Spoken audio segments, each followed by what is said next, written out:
بەپێی چەندین سەرچاوە 21 بەندکراو کە بنەماڵەکان یان سەرچاوەکانی نزیک بەو بنەماڵانە لە سێدارەدانەکانیان پشتڕاستکردوونەوە هەمویان کوردن و سونین کە دەیان ساڵە کۆماری ئیسلامی لە مافەکانی کولتوری و سیاسی بێبەشی کردوون.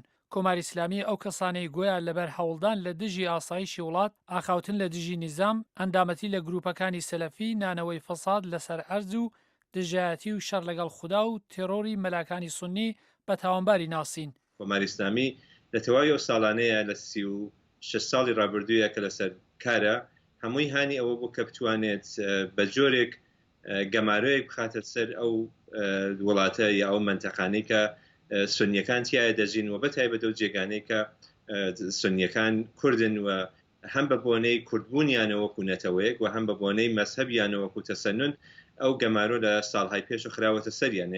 بەرپرسانی کۆماری ئیسلامی لە ترسی ناڕزایەتی خەڵک ژمارەی دروستی لە سێدارەدراوەکانیان ڕانەگەیاند. کۆماری ئیسلامی لە ساڵانی 1367 یا هاوین 1967 یا لە جریانێکە دەخاترمان نابێت لە ئەدامی فەرزادی کەمانگەر و هاوڕێکانیە ئێشتا نەجێی ناشنەکەیان و نە چۆنیەتی هەتا ناشنەکەیانی بە خەڵک نەوتووە.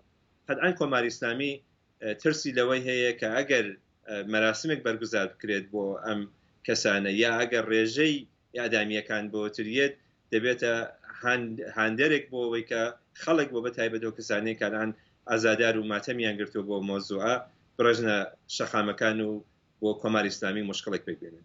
لەنێو ئەو کەسانەی سێشەممە لە سێدارەدران شاهرامی ئەحمەدی دەبینرێت.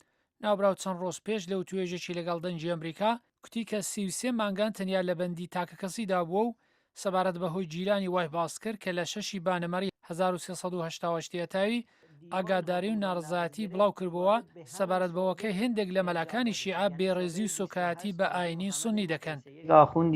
ئاخوندەکە لە ماوەی دادگایەکەیدا بێڕێزی بە پیرۆزیەکانم ینی بە کوردبوونم دەکرد. دەیکوت ئێوە سێ تاوانتان هەیە، یەکەم کە کوردی، دووهەم کە سونی و سێهەم لە دژی نظامی کۆماری ئیسلامی کارت کردووە و ئەو سێ تاوانە هەر یەکێکی سزاکەی لە سێدارەدانە. بابی شارام هەر پێشتر داوای کردبوو ڕازیە بەوەی کوڕەکەی بە شێوەیەکی عادڵانە دادگای بکرێت. ئەمە تەقازامانە لە دادگایی عادڵانەی بکە چەندانەوە کەڕیشمان گرتیا هەر وتیانە وەڵا خوارا بەردانی نییە مە گوناهی نییە مەسەن ئەدامیش بکەن. هەروەها داشی هیوادار بوو کە شەهرام وەک کوڕەکەی دیکەی بەهرام لە سێدارە نەدرێت. ئەوە بەهرامیانێ ئەدام کردووە شارام پێبنەوە لە ڕێخوا. شارام داوای کرد کە لە دادگایەکدا بە شێوەی عادڵانە ڕەفتاری لەگەڵ بکرێت چون ئەندامی هیچ ڕێکخراوێک و چەکداریش نەبووە و هەروەها 8 ساڵ لە بەندیخانەدا بووە. پێشی داگر کە ئەو توێژانە تەنیا بۆ ئاگادارکردنەوەی خەڵک لە دۆخی خۆیانە. هەتا چەند بار تەنانەت چەند جار بردومیانە بۆ بەندی تاکەسی چونکە و توێژم کردووە و جارێکیان بۆ ماوەی 42 ڕۆژان بەهایەکی زۆرم لەسەر ئەو توێژانە داوە تەنیا لەبەر ئەوەی کە دەنگی زۆڵم لێکراوی ئێمە بە هەمووان بگات جا بزانین چیمان بەنسیب دەبێت.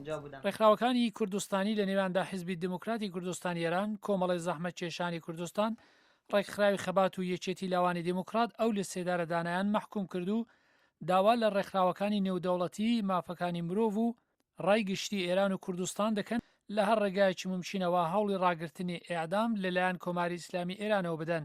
بە پێی ماڵپەڕی ناوەندی بەڵگەکانی مافەکانی مرۆڤ کۆماری ئیسلامی سەرجەم هەتا چەند ڕۆژ لەمەوە پێش لە ساڵی 2016 زاینیدا سەرجەم 259 کەسی لە سێدارە دراوە کە حکوومەت تەنیا 114 کەسی ڕاگەاندووە. سەلاحی پیرۆتی دەنگی ئەمریکا.